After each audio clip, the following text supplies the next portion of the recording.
Bapak Ibu Saudara, mari kita membaca Alkitab setiap hari bersama Sektor 5. Hari ini kita akan membaca dari Matius 6. Hal memberi sedekah. Ingatlah, jangan kamu melakukan kewajiban agamamu di hadapan orang supaya dilihat mereka. Karena jika demikian, kamu tidak beroleh upah dari Bapamu yang di surga. Jadi, apabila engkau memberi sedekah, janganlah engkau mencanangkan hal itu, seperti yang dilakukan orang munafik di rumah-rumah ibadat dan di lorong-lorong, supaya mereka dipuji orang.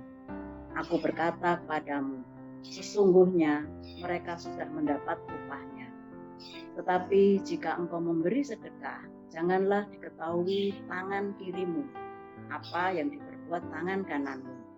Hendaklah sedekahmu itu diberikan dengan tersembunyi, maka Bapamu yang melihat yang tersembunyi akan membalasnya kepadamu. Ayat 5, hal berdoa. Dan apabila kamu berdoa, janganlah berdoa seperti orang munafik. Mereka suka mengucapkan doanya dengan berdiri dalam rumah-rumah ibadat dan pada tikungan-tikungan jalan raya, supaya mereka dilihat orang.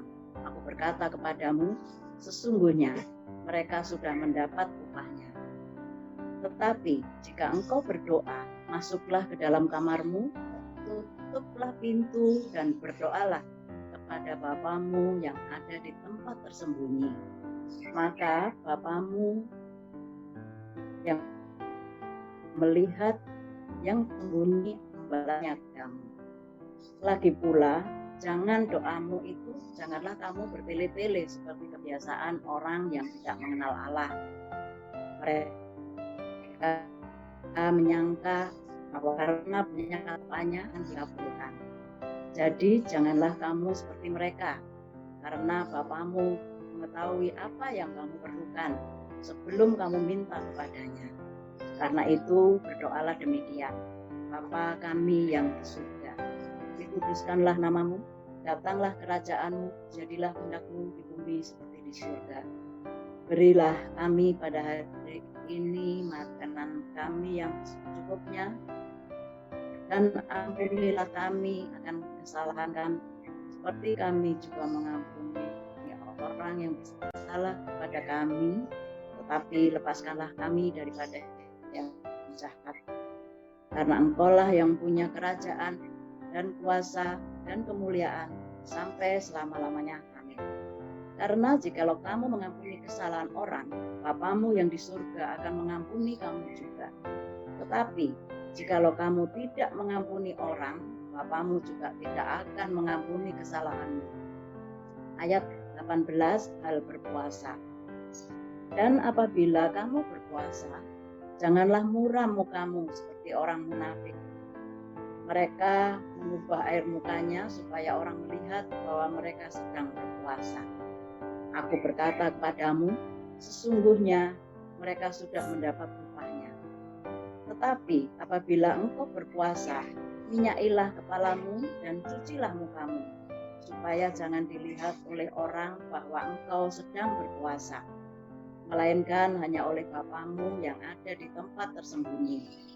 Maka Bapamu yang melihat yang tersembunyi akan membalasnya kepadamu.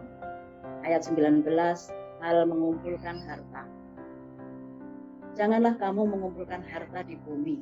Di bumi ngengat dan karat merusaknya, dan pencuri membongkar serta mencurinya. Tetapi kumpulkanlah bagimu harta di surga. Di surga ngengat dan karat tidak merusakkannya, dan pencuri tidak membongkar serta mencurinya. Karena di mana hartamu berada, di situ juga hatimu berada. Mata adalah pelita tubuh. Jika matamu baik, teranglah seluruh tubuhmu. Jika matamu jahat, gelaplah seluruh tubuhmu. Jadi, jika terang yang ada padamu gelap, betapa gelapnya kegelapan itu. Tak seorang pun dapat mengabdi kepada dua tuan, karena jika demikian, ia akan membenci yang seorang dan mengasihi yang lain.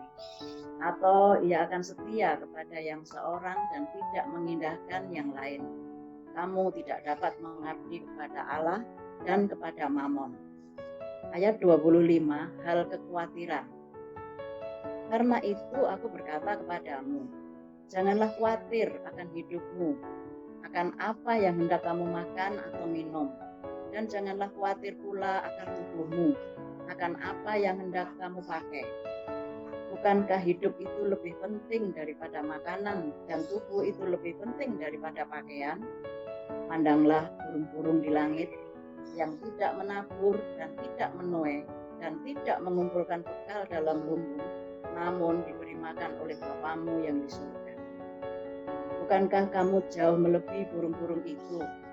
Siapakah di antara kamu yang karena kekhawatirannya dapat menambahkan sehasta saja pada jalan hidupnya? Dan mengapa kamu khawatir akan pakaian? Perhatikanlah bunga bakung di ladang yang tumbuh tanpa bekerja dan tanpa memintal. Namun aku berkata kepadamu, Salomo dalam segala kemegahannya pun tidak berpakaian seindah salah satu dari bunga itu.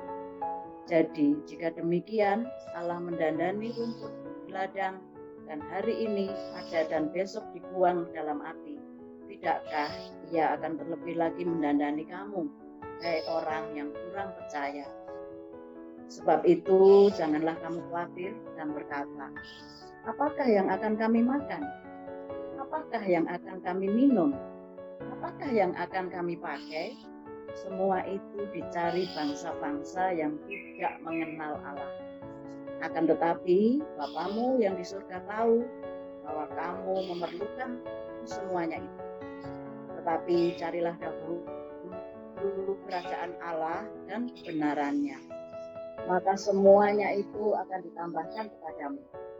Sebab itu janganlah kamu khawatir akan hari besok, karena hari besok mempunyai kesusahannya sendiri. Kesusahan sehari cukuplah untuk sehari. Demikian firman Tuhan.